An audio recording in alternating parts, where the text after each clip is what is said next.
Hello, my name is Clorin Spats, and today I have a very, very special reading for you today. It's called Slenderotica. It's composed of 3 different books, air quotes. They are In His Slender Embrace, How Slender His Tentacles, and Such a Slender Caress. It's $7 on the Kindle Amazon Marketplace, and the whole thing is about 37 pages, but it is such a pain to read. Today I'm going to be reading to you the first one, called In His Slender Embrace, and please excuse the amount of cuts put into it. I had a very hard time taking it seriously and kept stopping to question the writing ability of the author, and I kept stopping to laugh in the middle of very serious sex scenes. So thank you and enjoy. Broken glass crunched and crackled under Gerald and Marla's steel-toed work boots as they crossed the threshold into the ruins of what had once been a school, the latter visibly wincing as each sound echoed through the abandoned structure's deserted halls. Even this far from where the fire had started, damage was severe. Cement blocks scorched black, steel ribs in the ceiling exposed, linoleum floors warped by heat and flame, and where once children had laughed and played, now only the lingering smell of burnt wood and melted plastic remained, a faint odor that would never completely fade. Marla held her tablet computer in front of her as she walked, tracking Gerald's movement, recording as the journalist spoke in a formal documentary manner. Decades ago, Walter Reed Elementary School was the epicenter of a thriving rural township an hour out from the city. Their sense of community had been strong, local businesses had been thriving, and the local woods had seen a brisk traffic from urbanites seeking peaceful refuge from the hustle and bustle of their day-to-day lives. Then, seemingly all at once, everything fell apart in a cascading torrent of misfortune and tragedy. Marla stopped and panned her tablet's camera across a fire-scorched mural of happy children in the foyer. The heat had warped the peeling paint, turning happy smiles into grimaces of horror and regret. It had started small. Gerald stopped as well. Disappearing pets, a missing person here or there, strange lights in the woods, strange sounds in the night, strange symbols appearing on public buildings. Some concerns had been raised, but Gerald had uncovered minutes from town council meetings and internal police memos that indicated that they were, strangely, disregarded. The frequency of disappearances and vandalism continued to accelerate until a tragic but unexplainable fire broke out at the school. The official investigation was cursory. By the time it was completed, the town had been all but abandoned, but one detail stands out like a beacon. He paused, considered, then rephrased. One detail stands out like a signal flare. The fire had started in the early afternoon, on a school day, but no bodies were ever recovered. No faculty, no students, nobody. That's creepy shit, dude. Gerald chuckled. Creepy shit is my job. My column covers the strangest and most obscure urban legends from across the country. I'll stick to sports journalism, thanks. I'm just doing this for the credit. Ghost stories aren't my thing.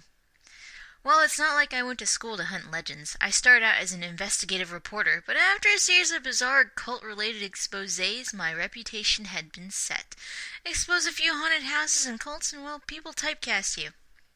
That sucks. A small movement caught Marla's attention, and she swiveled to capture the mouse with her tablet. It's not so bad.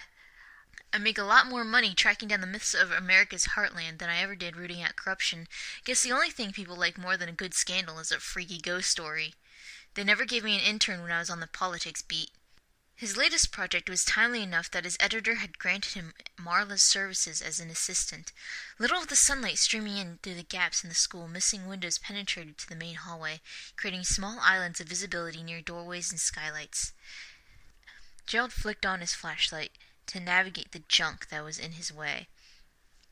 Much of what had been in the classrooms had been moved into the corridor. Fire-twisted metal desks, piles of ash and partially consumed books, smashed cabinets and broken projection units. It made for difficult navigation, and he was glad he had the foresight to wear gloves. Tetanus was a real possibility. He stopped as the beam from his flashlight illuminated graffiti among the carbon scoring. Marla, get this. The intern focused her tablet. A tilted cross in a circle had been spray-painted above the door to the stairwell leading to the basement. This is old. Gerald stared up at it. Maybe as old as the fire. Maybe a little older. It's impossible to tell. Yeah? Yeah. It means we're on the right track. What are you after, anyway? What we're after is known by many names, but the most popular is the Slender Man. Ever hear about it? Marla shook her head, then focused the tablet's camera on Gerald's face as he spoke. Like all legends, modern and ancient details vary, but there are few constants. It was associated with fire and children. It is tall and thin, and humanly so, nevertheless appearing as a man in a tuxedo or business suit. Some depictions give him long tentacles sprouting from his back, others imply he dwells in that twilight zone between the corners of your eyes. Creepy. Never heard of it. Well, the idea of the Slender Man rose to prominence several years ago, spreading from the internet forum to internet forum like a virus before migrating to a number of web video series. Do you know what a meme is? I don't really spend a lot of time online.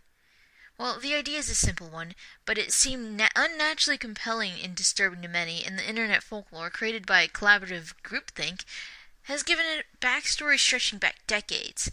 Yeah, but it's like only a few years old, right? Right.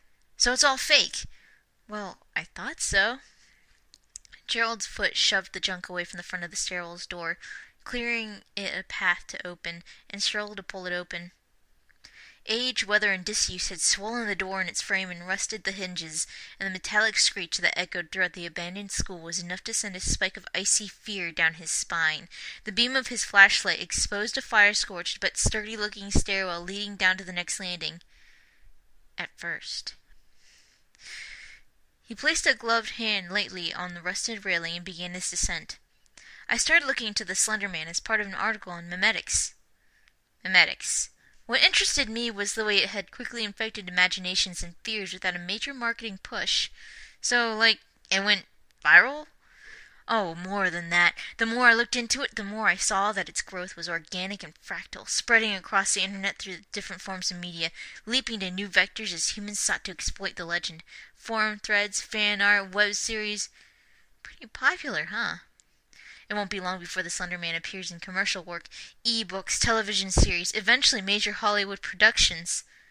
Yeah, it sounds like some kind of J.J. Abrams shit right there. Gerald stopped as he reached the landing below and looked back up at his intern. Within a few years, there wouldn't be any major first-world populations that haven't heard of the Slender Man. You say that like it's a bad thing. The reporter didn't respond, peering down the steps to the basement. A wooden desk had been lodged halfway down, obscuring his vision and partially blocking his path. He took the few steps down to it, and after giving it a shove to make sure it was lodged firm, ducked underneath it. Anyway, he gave a grunt as he emerged on the other side, waiting for Marla to join him. As I tracked the story's spread, I found elements popping up in other older sources. At first I assumed that they had just influenced the later iterations as people added remembered pieces from older tales, but I soon came to believe the impossible. The Slender Man legend was older, far older than the internet at large was prepared to believe. Whoa. Really? Again and again throughout the Midwest, I'd heard fragments of the same story passed on by the survivors of whatever had plagued the sleepy suburb of Millhaven. None of the people I interviewed, aged, terrified survivors, and the children and grandchildren of the departed who had heard the stories, knew the whole story, but working from what he'd been able to learn, he'd managed to find the ruins of a once prosperous township. The basement had been used as a storeroom for the school's theater and athletic departments before the fire, and those who'd made the abortive attempt at cleaning the place out had dumped a fair amount of damaged furniture down into it. The desk barring the stairway had been a testament to the haste with which they had done the job. That's what bugs me, Marla said, panning her tablet camera across the trash. You keep calling it a town, but there's just this school in the middle of the forest. After the town was abandoned, the neighborhoods were bulldozed over and the land forfeited back to the county. I'm not sure who owns it now, but they're just letting it stand. Gerald's footsteps echoed as he crossed the basement floor, navigating an impromptu maze of steel shelving units and jumbled cabinets. Decades-old mold filled his nostrils, and from somewhere in the darkness came a regular wet dripping. His flashlight beam traveled in a wide arc across the basement walls, illuminating what looked like hundreds of scrawled messages. Moving closer, he found he could read a few. He calls me. The tall man comes. Soon I will feel his dark embrace. Why won't he take me? Mother!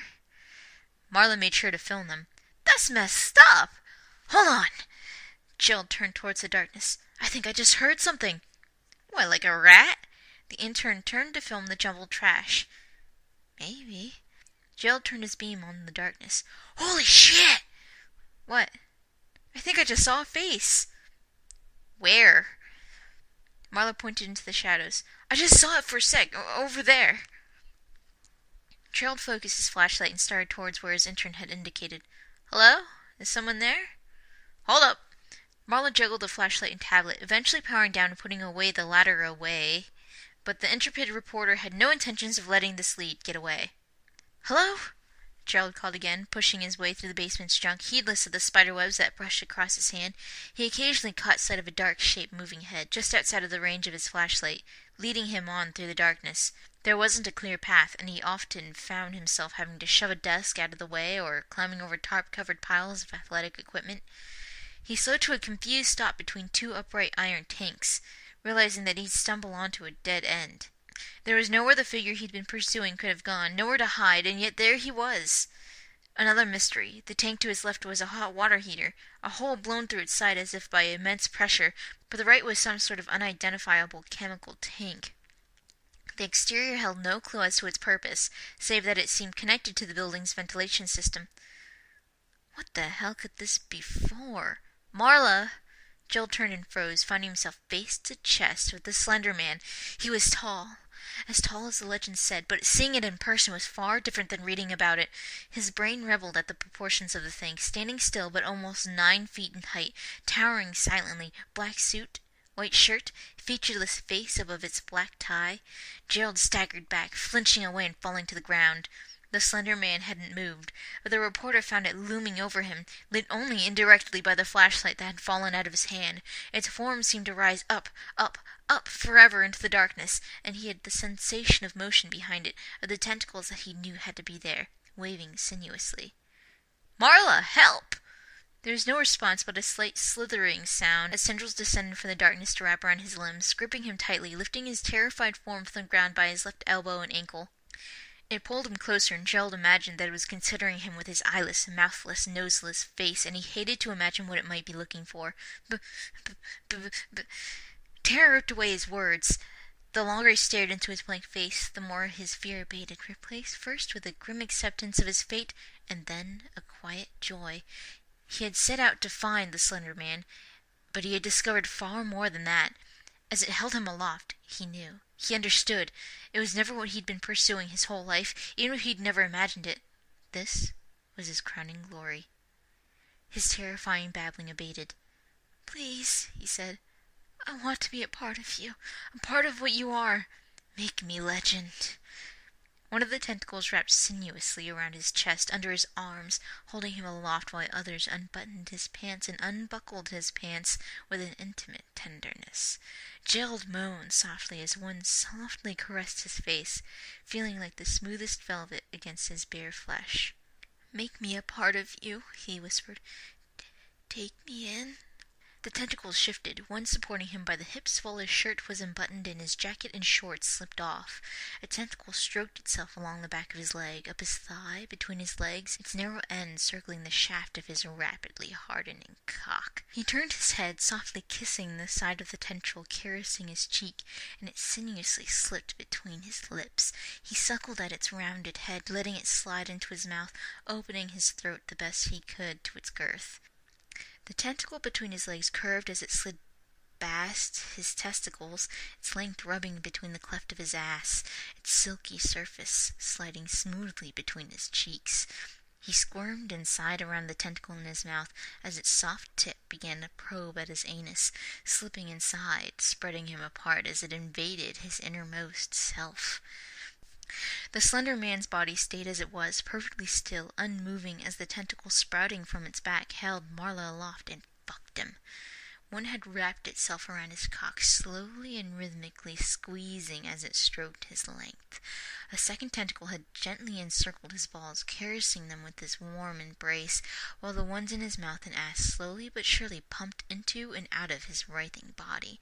It felt as though the smooth lengths were spreading a warm numbness through him, through his body, through his mind, through his very soul, tearing out the doubts and fears and regrets of a man and replacing them with the peace and understanding of a god. Then his fingers closed around the tentacle in his mouth, stroking it, feeling its warmth. He wanted the slender man to fill him. He wanted to serve it, to be its vessel. It didn't matter if he survived. It didn't matter if he lost his free will. All that mattered was becoming part of the story, becoming part of it, becoming one with something greater than himself, greater than he could ever be. Slender Man was an idea, and he craved union with it. The tentacle in his ass was joined by a second one, slithering in next to the first, and they pistoned in and out of his rectum in sync, each rubbing against his prostate, turning the warm glow in his nerves into a bright flame. His cock jerked in spasm as he ejaculated, his balls tightening, a hot stream of sticky white cum splattering onto the slender man's otherwise immaculate lapel like an exotic hothouse flower. The tall creature seemed to take no notice, its featureless face and staid torso non-responsive as the tentacles in Gerald's mouth and ass seemed to pulse before spewing forth their own hot and potent seed. Gerald tried to drink down as much of the thick ambrosia as he could, gagging slightly at the petroleum taste, a small trickle of black oozing from the corner of his mouth. Despite the taste and its heat, he knew that the Slender Man had imbued him with its spirit. The reporter was laid almost gently to the ground, the tendrils in his ass sliding out with a pop, a rush of the sticky dark fluid following their departure. Gerald returned to full consciousness a short time later, but it didn't matter. The Slender Man had left him alone in the dark without his flashlight, but it didn't matter. He hadn't heard from Marla and had no idea as to the man's fate, but that didn't matter. None of it mattered. All that mattered was his new master, his new god, and the dark blessing with which it had bestowed him. Gerald didn't care about his career, his family, or even his own self. All he cared about was serving the Slender Man faithfully, bringing others to his fold, bringing others to his dark embrace. All that mattered was spreading the word so that all might hear of the Slender Man, all might know his dark heart, and all might feel his dark embrace. Alright, thank you guys so much for listening. That was, again, Slenderotica, and I don't know why I decided to read it, but it was an experience. I hope you did notice that I did struggle a lot with this. There's a lot of cutting and recording, as I said before, and it seems that there are a lot of continuity issues, and I'm sorry that I didn't know that I slurred as much as I did until I edited it. So, Gerald, not Jill, and the rest of the mistakes, though, are entirely the writing. So join me again next time. I hope that you will stick around for another reading, and yeah, have a good night.